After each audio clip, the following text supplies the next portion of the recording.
ఓం శ్రీ స్వామి శరణం శరణమయ్యప్ప. ఈ యొక్క విషయం ఆంధ్ర రాష్ట్రంలో ఉండే అయ్యప్ప స్వాముల కోసం ప్రత్యేకంగా చెప్తా ఉండే ఒక ముఖ్య విషయం. అది ఏమిటి అంటే, ఈ ప్రాంతంలో మిగిలిన ప్రాంతంలో కూడా అన్ని ప్రాంతాల్లో కూడా సాయంత్రం పూట అంబలం పూజ పెట్టుకుని విగ్రహం పెట్టుకుని అభిషేకాలు చేపిస్తున్నారు స్వాములు, గురుస్వాములు. అది చాలా పొరపాడని చెప్తున్నాము. ఎందుకంటే అయ్యప్ప పుట్టినది కేరళ దేశంలోనే, ఆయన వెలసినది అక్కడే. ఆ అయ్యప్ప స్వామికి చేసే పూజా విధానాలు మొత్తం కేరళ విధానమే. ఆ విధానంలో సాయంత్రం పూట శబరిమల అయ్యప్ప స్వామికి కానీ అక్కడే ఊర్లో ఉండే ఎన్నో అయ్యప్ప క్షేత్రాలు ఉన్నాయి. ఆ అయ్యప్ప క్షేత్రంలో ఎక్కడ కానీ సాయంత్రం పూట అభిషేకాలు చెయ్యరు. తెల్లవారుజామున ఉదయానికి ముందు నుంచి మొదలు పెడతారు అభిషేకాలు. అది శబరిమల జనాలు ఎక్కువ ఉంది కాబట్టి ఎక్కువసేపు చేస్తారు అక్కడ అభిషేకాలు. మిగిలిన చోట్లంతా కొద్దిసేపు అరగంటో గంటో దానికి టైం కేటాయించి ఆ టైంలో భక్తులు తెచ్చి అభిషేకం చేయించుకోవాలని నిబంధనలు ఉంటాయి. అలాగే ఈ అంబలం పూజలో అభిషేకం చేసి ప్రజలని భక్తులని మెప్పు తెచ్చుకోవడానికి, వాళ్ళకి తృప్తి కోసం, వచ్చిన భక్తుల తృప్తి కోసం, ఆ చేయించే భక్తుల తృప్తి కోసం కూడా గావించుకుని ఈ గురుస్వాములు అయ్యప్ప విగ్రహం తెచ్చుకుని అభిషేకాలు చేస్తున్నారు. అది చాలా పొరపాడది. రాత్రిపూట అయ్యప్పకి అభిషేకం లేనే లేదు. అది ఫస్ట్ నిలిపివేయాలి గురుస్వాములు. అలా నిలిపివేస్తే మనస్తాపం కలుగుతుంది. ఈ వచ్చిన భక్తులకి, చేపించే భక్తుడికి కూడా మనస్తాపం కలుగుతుంది అనే పరిస్థితి వచ్చినప్పుడు ఏం చేయాలంటే, ఆ చేపించే భక్తుడికి కొద్దిగా బాధ్యత పెరుగుతుంది. ఎలాగంటే తెల్లారుజామున ఇంకొకటి ఏమిటంటే, ఈ అంబలం పూజ అంటే, అంబలం అంటే అది మలయాళ పదం, అది తెలుగు పదం కాదు. అది అంబలం అంటే తెలుగులో అయితే గుడి అని చెప్పాలి కదా, గుడి పూజ అని చెప్పట్లేదే, అంబలం పూజ అని చెప్తున్నారు. అంబలం పూజ అంటే అది మలయాళ పదమే పెట్టారు దానికి. ఆ అంబలం అంటే క్షేత్రం లేదంటే గుడి. ఆ గుడికి ఒక రూపం అక్కడ కల్పిస్తున్నారు గురుస్వాములు. అలంకార రూపంగా కట్టేస్తున్నారు వాడు, అరటి చెట్టులతోటి, దానికి కావాల్సిన వస్తువులతోటి అన్నీ గంభీరంగా చేస్తున్నారు. అది అంబలం. ఆ అంబలం పూజ అని పేరే దానికి పెట్టినారు. అలాంటి టైంలో ఏ పరిస్థితుల్లో కూడా అక్కడ సాయంత్రం పూట అయ్యప్పకి అభిషేకం చెయ్యరాదు. విగ్రహాలు పెట్టే బదులు ఫోటోలు పెడతారు. శక్తి ఉండే గురుస్వాములు, బాగా డబ్బు సంపాదించుకున్న స్వాములు ఏం చేస్తారంటే విగ్రహాలు కొనుక్కుని ఆ విగ్రహాలు పెట్టి ఆ సీజన్లో ఆ డబ్బులు సంపాదించుకుంటారు. ఆ స్వాములు ఆ విగ్రహానికి ఎంత ఖర్చు అయిందో అది కూడా సంపాదించుకుంటారు. శుభ్రంగా సంపాదించుకునిలే, దానికి అంతా మనం ఏమీ చెప్పేదానికి లేదు. కానీ అభిషేకం మాత్రం చేయకూడదు. సాయంత్రం పూట అభిషేకం చేసే పరిస్థితి ఏ పరిస్థితులు కూడా ఏ గురుస్వాములు కూడా ఒప్పుకోకూడదు. ఇంకా తప్పించుకొని ఒక పరిస్థితి వచ్చిన పక్షంలో తెల్లవారుజామున గణోదయం చేసి ఒక 4:30-5 ఆ టైంలో ఎవరు రాదు స్వామి అవి గణోదయం పెట్టినా కూడా. అంటే ఉదయం తర్వాత గణోదయం చేసేది చాలా తక్కువే. అది ఎక్కడెక్కడ చేస్తారో కూడా తెలియదు. ఆ ఉదయానికి ముందు జరగాలి గణోదయం. సూర్యుడు వచ్చినాక భక్తులు వచ్చేసి 10 మంది కూర్చోబెట్టేసి ఆ 10 మంది తృప్తి కోసం 7:30-8కి గణోదయం పెట్టేది చెయ్యకూడదు. ఉదయానికి ముందు సూర్యుడు బయటకు రాకముందే గణోదయం జరిగి తీరాలి. అది శాస్త్రం. అది ఆ శాస్త్రాన్ని పక్కకి పారేసి డబ్బుల కోసం ఈ గణోదయం చేసే బేపనుడు కూడా, బ్రాహ్మణులు కూడా ఏం చేస్తున్నారంటే 7-7:30కి పెడతారు. ఎందుకు? ఈ ఇంట్లో ఉండే ఆడవాళ్ళంతా స్నానం చేయాలి స్వామి, వాళ్ళంతా వచ్చి కూర్చోవాలి, వాళ్ళ పేరు గోత్రం చెప్పాలి, వాళ్ళ ఇంటి గృహనాథుడు, వాళ్ళ ధర్మపత్ని వీళ్ళంతా కూర్చోబెట్టేసి వాళ్ళ చేతిలో సామాన్లు పెట్టి వాళ్ళ చేతిలో హోమం చేయించుకుని వాళ్ళ చేతిలో అగ్నిగుండంలో వేసేది, ఇట్లాంటి కొన్ని తతంగాలన్నీ చేస్తున్నారు బ్రాహ్మణులు కూడా డబ్బుల కోసం. అదన్నీ తప్పే. అది ఉదయానికి ముందు మొదలు పెట్టుకోవాలి. అలాగే ఆ గణోదయం చేసే ఆ హోమగుండంలో ఈ మిగిలిన వాళ్ళతోటి అంత ద్రవ్యాలు వేయించకూడదు. ఎవరు హోమం చేస్తున్నారో అన్ని ద్రవ్యాలు హోమం చేయాలి. ఆ హోమ ఫలం ఈ చేపించే వ్యక్తికి ఎలా దొరుకుతుంది అంటే, ఆ హోమం అయిన తర్వాత ఆ నైవేద్యం పెట్టిన ప్రసాదము, పువ్వులు ఇవన్నీ ఒక ఆకుల్లో పెట్టి ఆయన చేతికి ఎవరు గణపతివం చేపిస్తుందో వాళ్ళ చేతికి ఇచ్చి వాళ్ళు పాద నమస్కారం చేసినప్పుడు ఆశీర్వాదం ఇవ్వడమే. ఆ ఆశీర్వాదంతో ఈ చేసిన వ్యక్తి నుంచి ఆ చేపించే వ్యక్తికి దాని ఫలితం వెళ్తాయి అని శాస్త్రం. ఆ శాస్త్రం కూడా ఇక్కడ గాలిలో వదిలేశారు.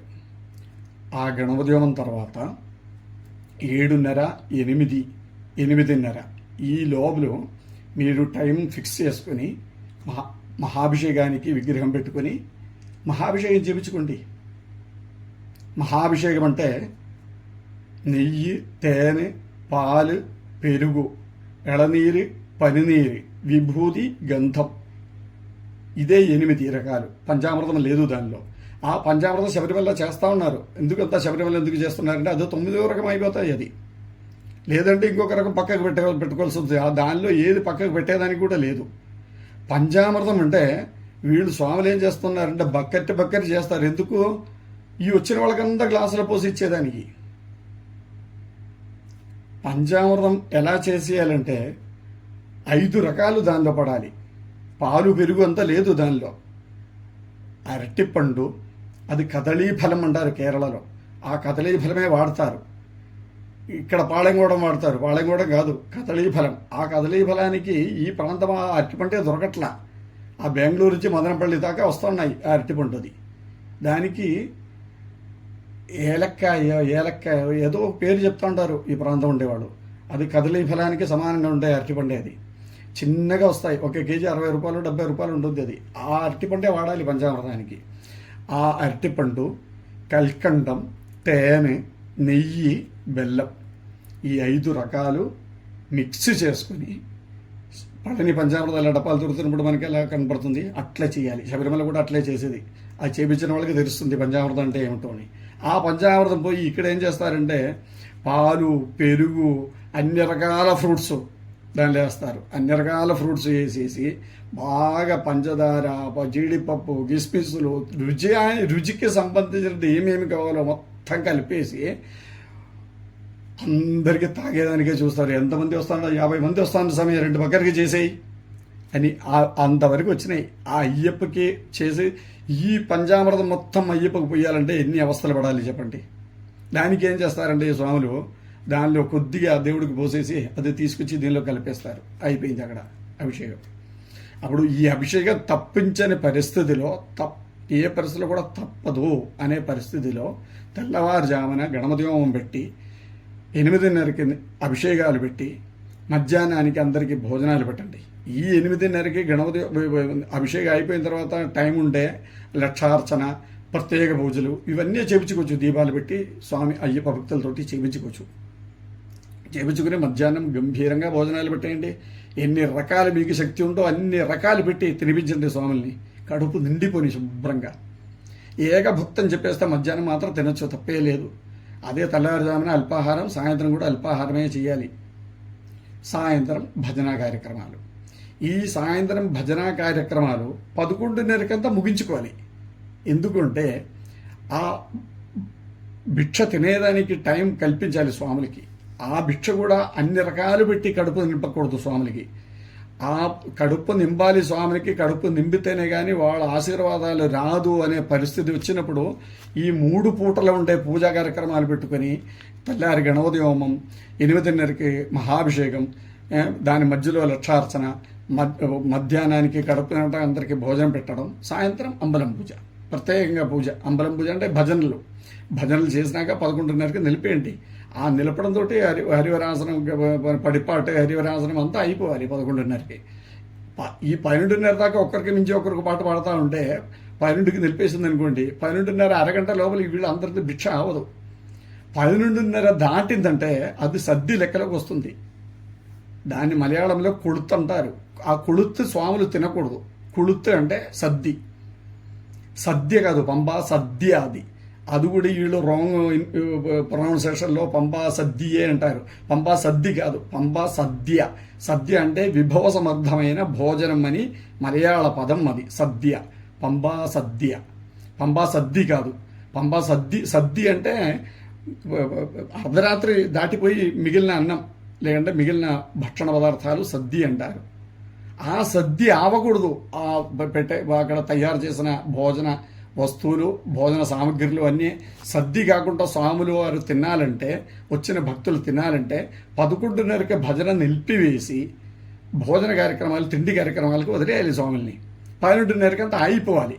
12:30 తర్వాత తినేది ఈ మాల వేసిన స్వాములు తినకూడదు. బయట వాళ్ళు సివిల్ వాళ్ళు తినచ్చు, తప్పే లేదు.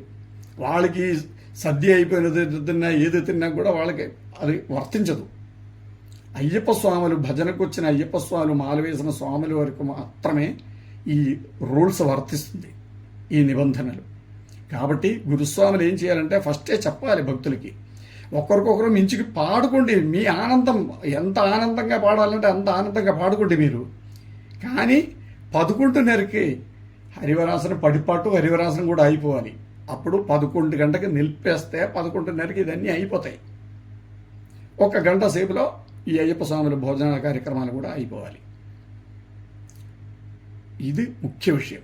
అది కాకుండా ఈ భజనలో రాత్రిపూట అల్పాహారమే పెట్టాలి స్వాములకి. పూర్వకాలంలో 2 అరటిపండు 1 గ్లాసు పాలు తాగుతూ ఉండేది స్వాములు. అది కాదు భజనలో మీ ఇష్టం, అది 2 ఇడ్లీ 1 గ్లాసు పాలు, 2 ఇడ్లీ 1 అరటిపండు 1 గ్లాసు పాలు ఇచ్చేయండి. లేదంటే కేసరి, లేదంటే ఉప్మా, ఏదో ఒక రకం. కానీ 1 పూట భోజనం చెప్తే అన్నం 1 పూటే తినాలి అని చెప్పినప్పుడు రాత్రి పులిహోర చేయడము, దధ్యోజనం చేయడము, పెరుగన్నము ఇదన్నీ చేయకూడదు. అన్నంతో ఏ వెరైటీస్ చేయకూడదు. అన్నం మారిపోయి పులిహోరలోకి వస్తే అది అన్నం కాదా ఏంటి? ఎందుకు ఈ బుద్ధి లేని పనులు చేస్తారు ఈ గురుస్వాములు? దేనికి చేపించేది పులిహోర, పెరుగన్నము? అన్నంతో ఉండే వస్తువులు అక్కడ కనబడకూడదు. సింపుల్గా లఘుభక్షణం పెట్టండి. 2 పూరి పెట్టు, 1 గ్లాసు పాలు పెట్టి, లేదంటే 2 ఇడ్లీ 1 అరటిపండు ఇది పెట్టి, అరటిపండు మానద్దు, ఒక్కొక్క అరటిపండు పెట్టి ఐటమ్ ఉంది అంటే పూరి అయినా పెట్టు. పూరి, ఉప్మా, పులిహోర, దధ్యోజనం అన్ని రకాలు. మళ్ళీ ఒక పక్కన బేకరీ నుంచి తీపి సామాన్లు మొత్తం, జిలేబీ, లడ్డు, ఏది కావాలన్నా అదన్నీ మొత్తం. మళ్ళీ ఒక పక్కన వడ. ఇదన్నీ అవసరమా చెప్పండి? 2 వడ పెట్టు, 1 గ్లాసు పాలు పెట్టు. లేదంటే 2 ఇడ్లీ పెట్టు, 1 అరటిపండు పెట్టు, 1 గ్లాసు పాలు పెట్టు. లేదంటే ఉప్మా 2 గరిటె వేయి, 1 అరటిపండు పెట్టు, 1 గ్లాసు పాలు పెట్టేయి. ఇదన్నీ డిసైడ్ చేసుకో. అంబల పూజలకి ఎవరికి ఏ చోట్ల ఏమి పెట్టాలి స్వాములకి అని డిసైడ్ చేసుకో. దానివల్ల మీకు చెడ్డబేరే లేదు. కడుపు నిండగా తిండి పెట్టి పంపించాలా అనుకునే అంబలం పూజకి మధ్యాహ్నం పెట్టేయండి భిక్ష. అందరికీ కడుపు నిండగా పెట్టి పంపించేయండి. ఇదన్నీ మార్పు ఖచ్చితంగా రావాల్సిందే. ఇది ఎట్లా వస్తుంది? కొన్ని ఏళ్ళ నుంచి గురుస్వాములు మార్చేస్తున్నారు మొత్తం. ఇప్పుడు ఏం చేయాలంటే రాయచోటి, కడప, పీలేరు, ఏ వేడగడగడ గురుస్వాములు ఉన్నాయి, గురుస్వాములకి అంతా ఈ మెసేజ్ పంపించేయండి. ప్రతి గురుస్వాములు కూడా మారాలి. అంబలం పూజ పెట్టే స్వాములకి కడుపు నిండగా తిండి పెట్టాలంటే మధ్యాహ్నం తిండి పెట్టి పంపించండి అని పక్కా ఇన్ఫర్మేషన్ అందించండి అందరు గురుస్వాములకి. మారిపోవాలి. 2 విషయాలు దీని ముందు వీడియోలో దాన్ని విస్తీర్ణంగా విపులంగా చెప్పినాము, అది చూడండి. అదంతా పక్కా గురుస్వాములు పాటించవలసిన విషయాలే. అది ఇదన్నీ గురుస్వాములకే పోతాయి. ఇది గురుస్వాములు తిట్టడానికి కాదు నేను ఈ వీడియో చేసేది. మార్పు రావాలి. ఆచారాలంటే ఆచారాలన్నీ వెళ్ళిపోయినాయి. ఆ వెళ్ళిపోయిన ఆచారాన్ని తిరిగి తీసుకురావాలంటే గురుస్వాముల వల్లే అవుతాయి. కాబట్టి ప్రతి గురుస్వాములు కూడా గమనించుకోవాల్సిన విషయం ఏమిటంటే, అంబలం పూజ అని పేరు పెట్టి, అంబలం అంటే అది గుడి, క్షేత్రం లెక్క. అది అక్కడ సాయంత్రం పూట అభిషేకాలు చెయ్యకూడదు. కడుపు నిండగా తిండి పెట్టకూడదు. రాత్రి అల్పాహారమే. కడుపు నిండగా తిండి పెట్టి పంపించాలి, అనుగ్రహం పొందాలి అని అనుకునే పక్షంలో 3 పూటల పూజలు పెట్టుకొని తెల్లవారి హోమం, 8:30కి అభిషేకం, మధ్యాహ్నం భిక్ష, సాయంత్రం అంబలం పూజ, అల్పాహారం, ఇలా నిర్ణయం చేసుకొని ఆ అయ్యప్ప ఆచారాలని కాపాడుకుంటే గురుస్వాములారా అని ప్రత్యేకంగా చెప్తా ఉన్నాం. ఓం శ్రీ స్వామి శరణం శరణమయ్యప్ప.